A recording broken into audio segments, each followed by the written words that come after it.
Welcome back. Welcome back. Thanks for stopping in.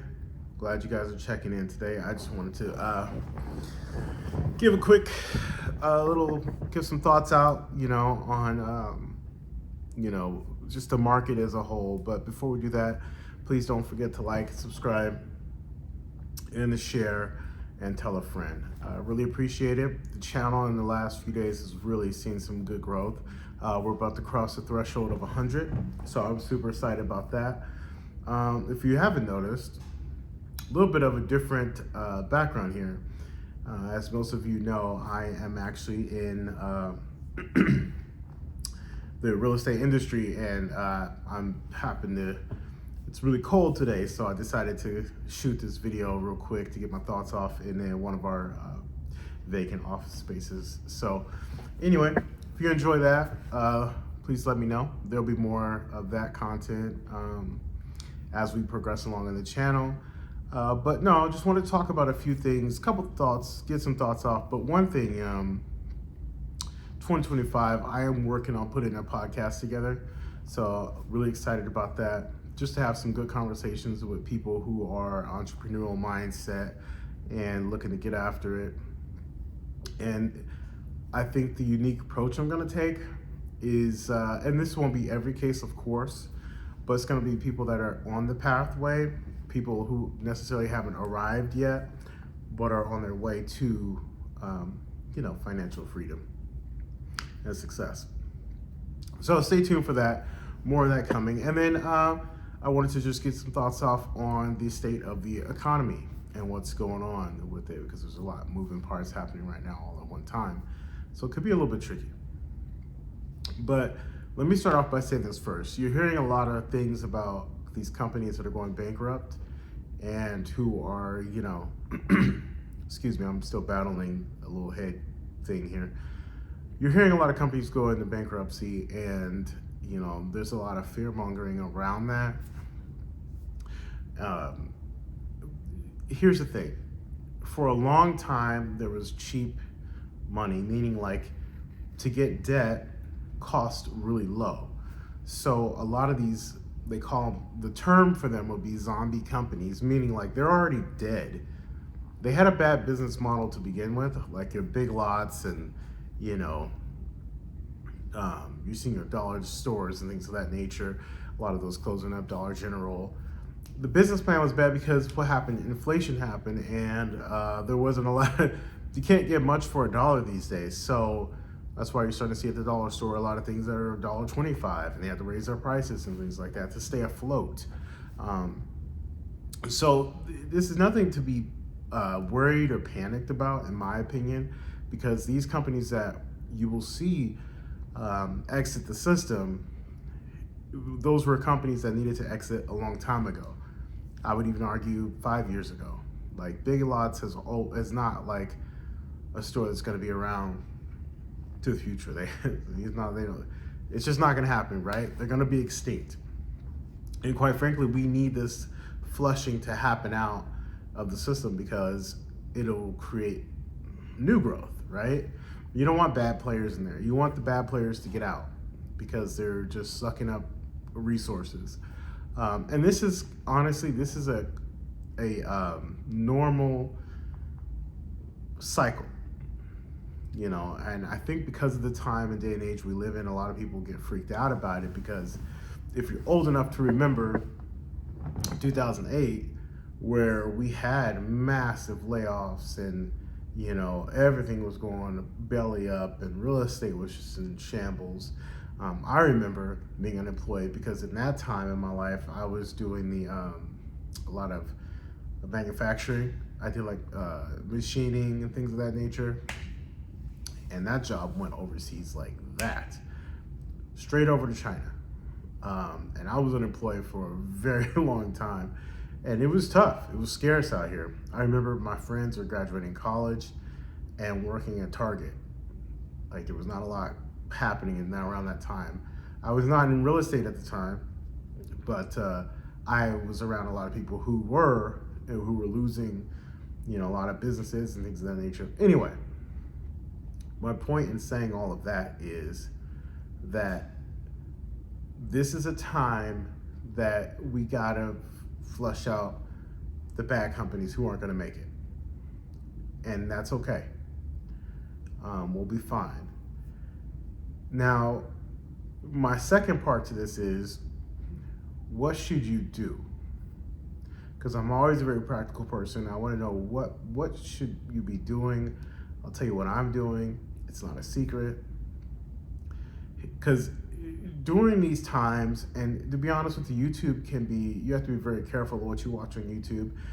In full transparency, this title of this will be a little clickbaity,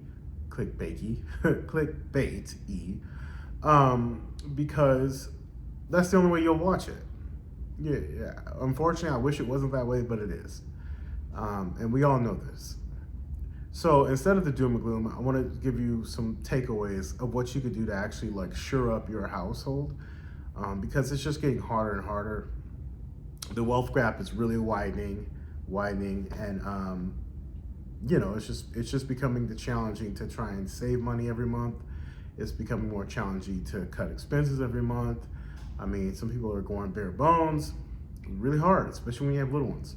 So here's my advice, and this is free, and that's exactly what it's worth. I would have you focus on a couple of things. One, you always have to monitor expenses on a regular. There's no way around that. I think that's something that we're just gonna have to get better at. Two, you got to cut back, not on non-essential things, right? Anything that is extra, anything that you don't need, go ahead and thin it out and start getting rid of it and start downsizing. And really monitor where your money's going, right? It's all about income and outflow, right? Expenses, income and expenses. What's coming in, what's going out, and why is it going out? And try to narrow your budget down if you can. Shave your budget, and try to save and pay off debt. Those things are going to be fundamental. It's going to be hard to try and operate, because once you have debt on you, and it's really challenging to try and like breathe. You know what I mean? It's just like you constantly have this monkey on your back. So my advice is to be paying off debt and savings, right? So we got budgeting, paying off debt, and saving.